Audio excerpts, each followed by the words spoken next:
Hello, welcome to Chinmay cakes and classes. Basic to professional free cake series का ये हमारा दूसरा केक का फ्लेवर है, जो कि है स्पेनिश डिलाइट। इसमें हमने स्पॉन्ज बेक कर लिया, उसके बाद स्पेनिश डिलाइट में जो फिलिंग्स यूज़ होती है वो बनाई। देन वो फिलिंग्स यूज़ करके हमने स्पॉन्ज को अच्छी तरह से कोट कर लिया। तो चले, अब बारी आती है हमारे केक को डेकोरेट करने की। एक्चुअली ये हमारा हाफ केजी का केक है, तो यहाँ पर हमारा प्रोपोर्शन होगा 25 ग्राम का। मतलब 25 ग्राम हम डार्क कंपाउंड लेंगे, 25 ग्राम न्यूट्रल जेल लेंगे और उसी के साथ 25 ग्राम हम अमूल की फ़्रेश क्रीम लेंगे। लेकिन क्या होता है, देखिए, अमूल की फ़्रेश क्रीम हम यूज़ करते हैं तो उसकी मतलब वो ओपन करने के बाद वो पैक आप 3 या 4 दिन तक ही फ्रिज में स्टोर कर सकते हो। तो इसके लिए हम क्या करते हैं, जो हमारी व्हिप क्रीम होती है वही व्हिप क्रीम हम यूज़ करते हैं, लेकिन वो रूम टेम्परेचर पर होती है ना, तभी हमें यूज़ करना है। मतलब थोड़ी सी व्हिप क्रीम निकाल के एक बाउल में रखिए, वो बिल्कुल रूम टेम्परेचर पर आने के बाद ही आप उसे डार्क कंपाउंड में ऐड करोगे। अगर आपकी व्हिप क्रीम ठंडी हो तो ये हमने जो ट्रफ़ल बनाया है वो डेफ़िनेटली फट जाएगा, मतलब उसका टेक्सचर चेंज होता है। तो चलिए, हमने अमूल की फ़्रेश क्रीम की जगह पर व्हिप क्रीम डाल दी, उसके बाद डार्क कंपाउंड भी मेल्ट कर लिया। देन 2 टेबलस्पून यहाँ पर न्यूट्रल जेल यूज़ हुआ है। अगर आपको शाइन नहीं चाहिए केक पर तो आप न्यूट्रल जेल स्किप कर सकते हो, कोई कंपल्शन नहीं है। एक्चुअली हमें शाइन चाहिए थी, इसलिए हमने न्यूट्रल जेल यूज़ किया है।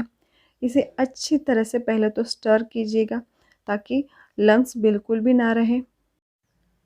उसके बाद हम ले रहे हैं 1 टीस्पून यहाँ पर वनीला ग्लेज़ यूज़ करेंगे, लेकिन वनीला ग्लेज़ थोड़ा सा गाढ़ा होता है, तो इसके लिए हमें इसमें थोड़ा सा वाटर ऐड करना है ताकि ये मीडियम कंसिस्टेंसी का बन जाए।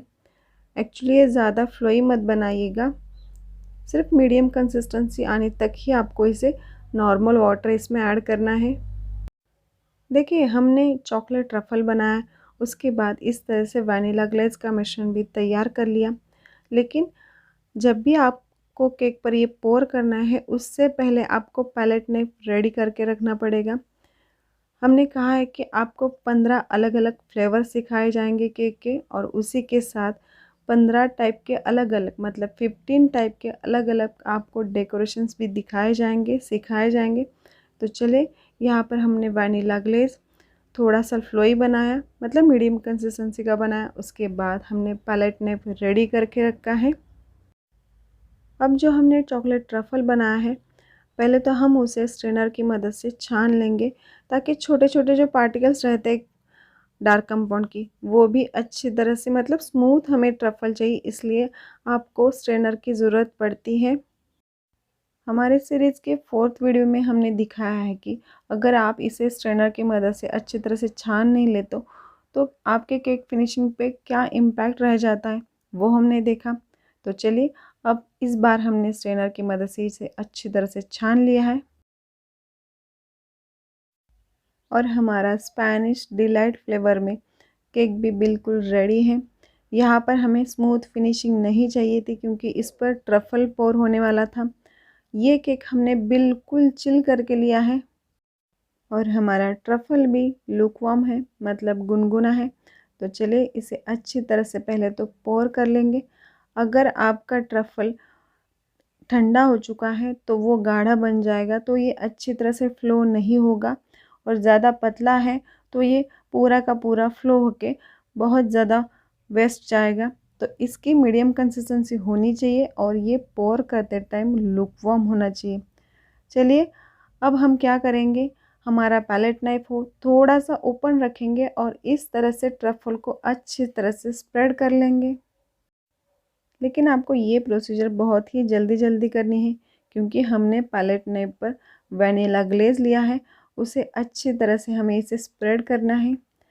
क्योंकि ट्रफ़ल आपका लुकवार्म होगा तभी इस तरह का आप इसे टाइगर इफ़ेक्ट कह लो या लेपर्ड प्रिंट कह लो, ये इफ़ेक्ट दे पाओगे। इसके लिए आपका ट्रफ़ल लुकवार्म होना चाहिए, तभी ये इफ़ेक्ट बहुत ही अच्छी तरह से आता है। और पैलेट नाइफ घुमाने के बाद आपको 2 मिनट तक वेट करना है, क्योंकि 2 मिनट बाद ही ये वाला जो टेक्सचर है लेपर्ड प्रिंट का वो बिल्कुल प्रोमिनेंट दिखता है। आपने केक के टॉप पर अगर ऑब्ज़र्व किया है तो एक बात तो ज़रूर नोटिस की होगी कि जहाँ पर हमने पैलेट नाइफ घुमाना स्टार्ट किया था, मतलब मूव करना स्टार्ट किया था, वहाँ आके मतलब राउंड करके जब पैलेट नाइफ उसी जगह पर आता है और थोड़ा सा आगे चला जाता है ना, तो जो हमने लेपर्ड प्रिंट का टेक्सचर दिया है वो न्यूट्रल हो जाता है। मतलब जिस पॉइंट से आपने पैलेट नाइफ मूव करना स्टार्ट किया है उसी पॉइंट पे आके आपको पैलेट नाइफ स्टॉप करना है। अगर आपका पैलेट नाइफ थोड़ा सा भी आगे जाता है तो क्या होता है, उस जगह का जो इफ़ेक्ट आया है वो न्यूट्रल हो जाता है। तो चलिए, हमें लेपर्ड प्रिंट का बहुत ही बढ़िया टेक्सचर मिला है हमारे केक पर, और हमने साइड से केक भी पूरा ट्रफल से कवर किया है। और अगर आप चाहो तो केक पूरा कवर ना करें, वैसा का वैसा ड्रिपिंग छोड़ दो तो भी केक बहुत सुंदर दिखता है। तो आपको लेपर्ड प्रिंट से रिलेटेड सारी बातें समझ में आई होंगी, ये मैं अज्यूम करती हूँ, लेकिन कुछ भी आपकी क्वेरी हो तो आप कमेंट बॉक्स में वो डेफिनेटली सेंड कीजिएगा। लेकिन अभी हमारा केक का डेकोरेशन कंप्लीट नहीं हुआ है, बहुत सारी बातें आपसे डिस्कस करनी है। चलिए देख लीजिए, जितना ट्रफ़ल हमने बनाया था उसमें से बिल्कुल 2 टेबलस्पून हमारा ट्रफ़ल बच गया, मतलब जो हमने प्रोपोर्शन लिया था वो बिल्कुल परफेक्ट प्रोपोर्शन है। इसी केक में हम दूसरा डेकोरेशन भी सीखेंगे। इसके लिए हमने नूर 11 नंबर का नोज़ल लिया है और पाइपिंग बैग में ब्राउन जेल कलर का हमने ड्रिपिंग किया है। एक कमेंट आई थी कि आप ड्रिपिंग बोलते हो और उसके बाद पाइपिंग बैग रब करो ऐसा बोलते हो, तो क्या है पाइपिंग बैग रब करना मतलब? तो देखिए, पहले तो हमने 1 से 2 ड्रॉप हमने पाइपिंग बैग में डाल दिए जेल कलर के, उसके बाद हाथ पर पाइपिंग बैग लीजिए और इस तरह से रब कीजिएगा, हो गया। देन उसमें वाइट क्रीम हम फिलअप करेंगे, क्योंकि हमें थोड़ा सा शेडिंग चाहिए, तो इसलिए हम इस तरह का टेक्निक यूज़ कर सकते हैं। अगर आप पूरा ब्राउन क्रीम बनाओ तो भी चलेगा। अब हम क्या बनाएंगे, बहुत ही प्यारे से फ्लावर्स। तो इसके लिए पहले तो इस तरह से बेस कर लेना है। यहाँ पर मैंने वीडियो थोड़ा सा स्लो किया है ताकि आपको अच्छी तरह से समझ में आए कि आपको किस तरह से पेटल्स बनाने हैं। पहले तो इस तरह से एक कली बनाइए, लेकिन देखिए यहाँ पर कली अच्छी नहीं बनी, तो मैंने क्या किया, फिर उसके ऊपर एक छोटा सा पोर्शन कली टाइप बनाया है। देन उसके बाद इस तरह से हम धीरे धीरे रोज़ नेल घुमाते जाएंगे और इस तरह से पेटल्स बनाते जाएंगे। लेकिन हर वक्त आपको नोज़ल क्लीन कर लेना है, टिश्यू पेपर से क्लीन कीजिए, अदरवाइज़ आप कोई एक नैपकिन रख लीजिए, उसकी मदद से अच्छी तरह से आपको नोज़ल का टिप क्लीन करना ही है। और एक पेटल फिनिश हो जाने के बाद वहीं से हम दूसरा पेटल स्टार्ट करेंगे। मतलब ये एक टेक्निक है रोज़ बनाने का। इसी नोज़ल से आप 5 से 6 प्रकार के, कम से कम 5 से 6 प्रकार के रोज़ बना सकते हो। ये एक पहला टेक्निक है कि जहाँ पर पहली पेटल ख़त्म हुई वहाँ पर दूसरी पेटल आप स्टार्ट कर दो। देखिए यहाँ पर हमें थोड़ा सा बड़ा वाला रोज़ चाहिए, तो इसके लिए हमने बेस भी थोड़ा सा बड़ा बनाया था, उसके बाद फ्लावर भी बड़ा वाला बनाया। देन यहाँ पर यूज़ होगा कॉपर स्प्रे। तो इस तरह का कॉपर स्प्रे आता है मार्केट में। तो क्योंकि ये ब्राउन हमने ट्रफ़ल मतलब चॉकलेट ट्रफ़ल पोर किया है, तो उसके ऊपर ब्राउन कलर का या वाइट कलर का मतलब पूरा सफ़ेद कलर का फ्लावर अच्छा दिखता है। लेकिन यहाँ पर एक ट्विस्ट है कि हमने लेपर्ड प्रिंट या आप टाइगर प्रिंट भी कह लो, ये इफ़ेक्ट तो केक में दे दिया, लेकिन उसके बाद हमने केक को फ्रिज में स्टोर नहीं किया, क्योंकि जब भी आप अगर फ्लावर उसके ऊपर लिफ्ट करोगे तो फ्लावर अच्छी तरह से लिफ्ट नहीं हो पाता। इसके लिए आपको केक को कम से कम 25 मिनट तक फ्रिज में सेट करना ही है ट्रफ़ल पोर करने के बाद। लेकिन हमने तो ऐसा नहीं किया। तो क्या होता है कि अगर आप केक को अच्छी तरह से सेट नहीं करो और जल्दी से उसके ऊपर फ्लावर लिफ्ट करो, तो मैं आपको दिखा दूँ कि क्या होता है इसमें। यहाँ पहले से हमने केक पर थोड़ा सा क्रीम का बेस बना लिया, उसके बाद सीज़र की मदद से फ्लावर लिफ्ट किया। देखिए, थोड़ा सा आप ध्यान से देखिए कि क्या हो रहा है। हमारा ट्रफ़ल अभी सेट नहीं हुआ था, तो फ्लावर हमारा खिसक रहा है, तो क्या करना पड़ा हमें, दूसरे इक्विपमेंट की हमें मदद लेनी पड़ी। अगर हम ये केक अच्छी तरह से फ्रिज में सेट कर लेते लेपर्ड प्रिंट इफ़ेक्ट देने के बाद, तो उसके बाद जब हम ये फ्लावर इसके ऊपर सेट करते, मतलब इसके ऊपर रख देते, तो ये प्रॉब्लम नहीं आती। तो जब भी आप ट्रफ़ल पोर करते हो तो उसके बाद अगर आपको इसके ऊपर फ्लावर की डेकोरेशन करनी है तो केक को पहले तो 20 से 25 मिनट तक फ्रिज में अच्छी तरह से सेट कीजिएगा। उसके बाद ही उसके ऊपर आप फ्लावर्स लिफ्ट कर सकते हो, सेट कर सकते हो। अब थोड़ा सा आप ध्यान से देखिए, हमने सीज़र ओपन की, उसके बाद थोड़े से स्क्वीज़ की, देन फ्लावर को लिफ्ट किया और उसके बाद जहाँ पर हमने क्रीम का बेस बना है वहाँ पर हमने फ्लावर सेट करना चाहा, लेकिन थोड़ा सा ये खिसक रहा है तो हमने नाइफ़ की मदद ली। हो गया ना।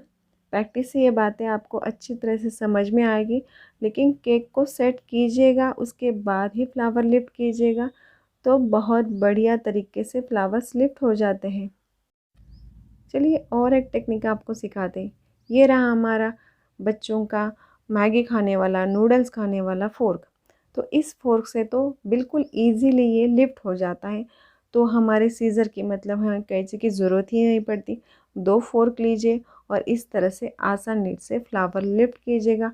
ये बहुत ही बढ़िया, सिंपल और परफेक्ट तरीका है फ्लावर्स लिफ्ट करने का।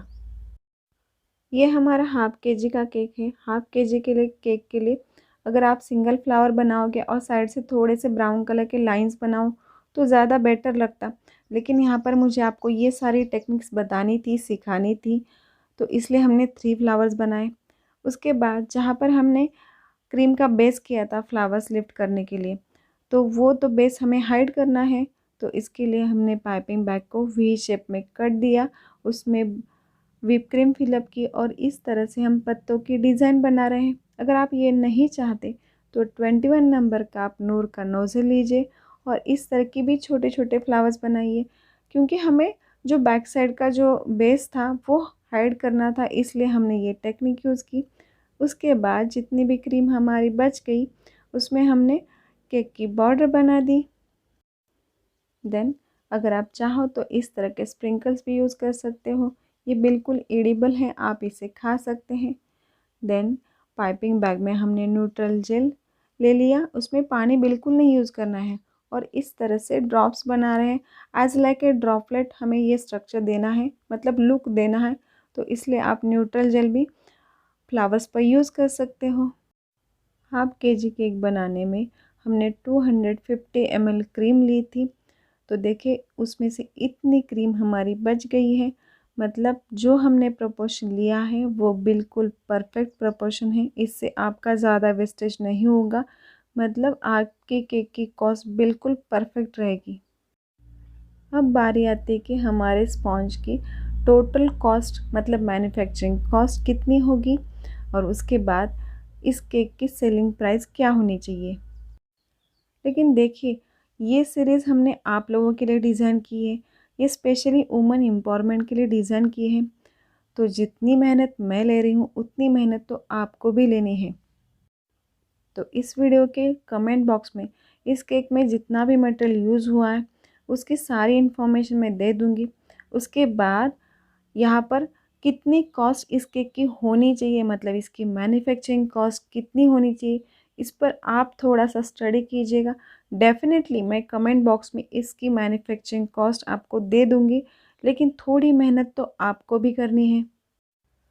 तो मैं कमेंट बॉक्स में इस केक में जितना भी मटेरियल यूज़ हुआ है उसका लिस्ट दे दूँगी। उसके बाद अगर आप मान लीजिए हेज़लनट का एक जार है या बकेट है, तो उसका प्राइस कितना है और उसमें कितनी क्वांटिटी आती है, इसका भी आपको डिटेल मिल जाएगा। तो आप मुझे इस केक में जो कुछ मटेरियल हमने यूज़ किया है, तो इस केक की हमारी मैन्युफैक्चरिंग कॉस्ट कितनी होगी, ये आप लोग कैलकुलेट करोगे। एक्चुअली फोर्थ वीडियो में, मतलब हमारे सीरीज़ के फोर्थ वीडियो में मैंने आपको ये सारी बातें इन डिटेल समझाई है, इन डिटेल कैलकुलेट करके दिखाया भी है। तो ये हमारा second flavour video number 5 to video number 8 तक है। तो पहले तो आप ये चारों वीडियोस देख लो, डिस्क्रिप्शन बॉक्स में इसकी लिंक भी मैंने दी है। ये चारों वीडियो देखने के बाद इसकी मैन्युफैक्चरिंग कॉस्ट कैलकुलेट कीजिएगा, उसके बाद हम सेलिंग प्राइस भी डिसाइड करेंगे। क्योंकि अगर आपको आपका बिज़नेस मतलब केक का बिज़नेस ग्रो करना है तो आपको इतनी मेहनत तो लेनी ही है ताकि आपका बिज़नेस ग्रो हो सके। हर एक चीज़ आपको खुद से सीखनी है। देखिए, मैं आपके साथ कितने टाइम तक रह पाऊँगी? ऐसा नहीं होता कि 24/7 मैं आपके साथ रहूँ। तो इसके लिए आप मुझ पर डिपेंड ना रहें, आप टोटली इंडिपेंडेंट बन जाओ। तो इसकी शुरुआत हम हमारे केक के सेकंड फ्लेवर से ही कर रहे हैं। हमारा second cake flavour video number 5 to 8 तक है। ये वीडियोस आप इन डिटेल देख लीजिए। हमारे नेक्स्ट वीडियो में हम बिल्कुल होममेड स्टाइल प्रीमिक्स बनाएंगे और उसी के साथ हमारे व्यूवर्स के रिक्वेस्ट या ऑन डिमांड कह लो, उनके रिक्वेस्ट पर जो चीज़ें उन्हें चाहिए वो हम डाल के वो वाला प्रीमिक्स बना रहे हैं। तो बहुत ही बढ़िया प्रीमिक्स बनेगा और उसी के साथ और एक प्रीमियम फ्लेवर उसमें यूज़ होगा। तो चलिए अब मिलते हैं हमारे नेक्स्ट प्रीमियम फ्लेवर के साथ। तब तक के लिए bye bye. Thank you so much.